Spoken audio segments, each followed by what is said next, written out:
On Tuesday, February 1st, 2022, at 5 p.m., my wife Julia pulled into our driveway as promised. When she got out of the car, she had a big smile on her face, as if she was happy to see me. She still looked good after 23 years of marriage, working full-time and raising our daughter with me.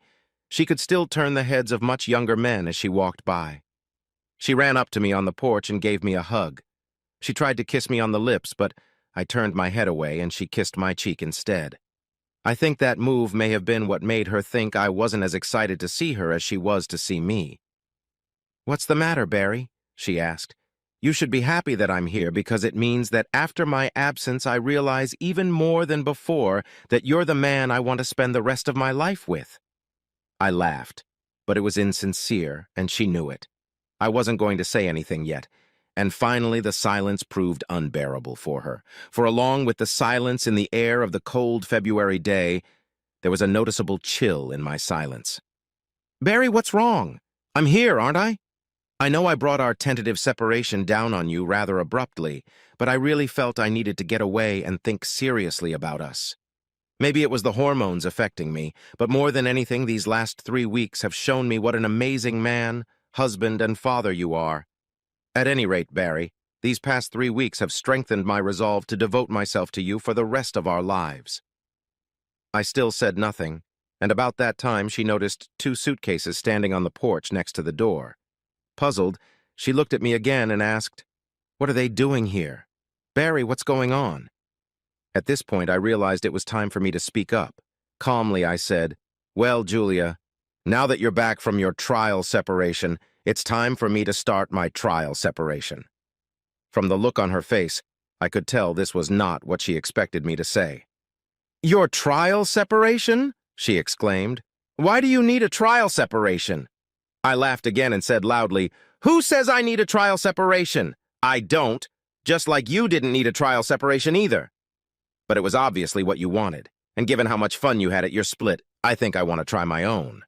I can't express to you how much I'm looking forward to it with what anticipation.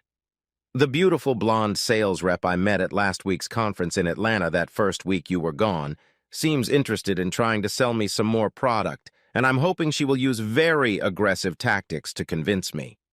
It's amazing how these corporations know how to hire salespeople that make you want to spend time with them. And there are a couple other women in the office who think and hope they might be interested in me." The color peeled off her face, and for a minute I thought she was about to pass out. The realization of what I was about to do must have clouded her mind because she opened her mouth to speak, but all that came out was, "But, Barry." I reached out and stroked her pale cheek. "Don't worry, darling, I haven't done anything with them yet. Although we've enjoyed dinner a couple of times and probably spent a few evenings together dancing in the hotel club. I'm sure they could sense my interest in them. But since your separation meant you were going to try different men, I can't tell you how much and how eagerly I look forward to my separation." "But Barry, what are you talking about? I told you I went away for 3 weeks for a little soul-searching." I put my finger to her lips and interrupted her. "Now, Julia, don't say anything else because I don't want you to lie to me. I know you at least waited until my plane was off the ground Sunday afternoon to start sampling. I know that you spent the night in a stranger's hotel room that Sunday night and then again the next night, and that on Thursday you found another stranger to do the same thing. After that, I called off the private investigator I had hired to follow you. He was willing to work all 3 weeks if necessary, but after those first 3 nights you spent in strangers' hotel rooms, I called him off because I no longer needed to know about what you did next." In a frightened voice, Julia asked, "Were you following me?" I sighed and said, "Of course I did. Did you really think I was going to buy this story about how you were going to think about us and find yourself?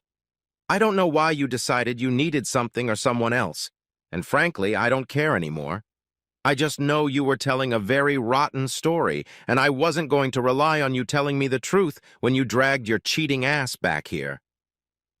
It was evident that by this time the big picture was beginning to become clearer to Julia. She couldn't deny that she had spent those 3 nights in other men's rooms, and while I had no audio or video evidence that she was cheating, I was pretty sure they weren't reading Bible verses to each other on the nightstand. She also couldn't stop me because I wasn't doing anything that she hadn't already done, and although it sounded petty at that moment, I didn't care. All she could say was, "Barry, can we at least talk about this?" I shook my head negatively. "Like you talked to me about what you wanted to do 3 weeks ago? Your decision was made and you just put me on notice. And now my decision has been made too. Honestly, I want to thank you for suggesting a trial separation because after the rules you made for yours, I can hardly wait to be with another woman, and I have you to thank for that." She sat down on the porch steps, covering her face with her hands. She started sobbing, and then it turned into sobbing, but maybe she finally realized how badly she'd fucked up. So there were no more words, just tears and the pathetic figure of a sad and confused woman who knew her husband was going to do what she had done, except that he was openly admitting it while she was trying to hide her intentions. I picked up my suitcases and carried them to my car, putting them in the trunk. Before opening the door, I called out to her one more time. "Don't worry, honey. In exactly 3 weeks, I'll be back, right at 5 p.m., just like you, and then we can talk." She looked up at me, and our eyes met as I smiled and said one more thing. "Maybe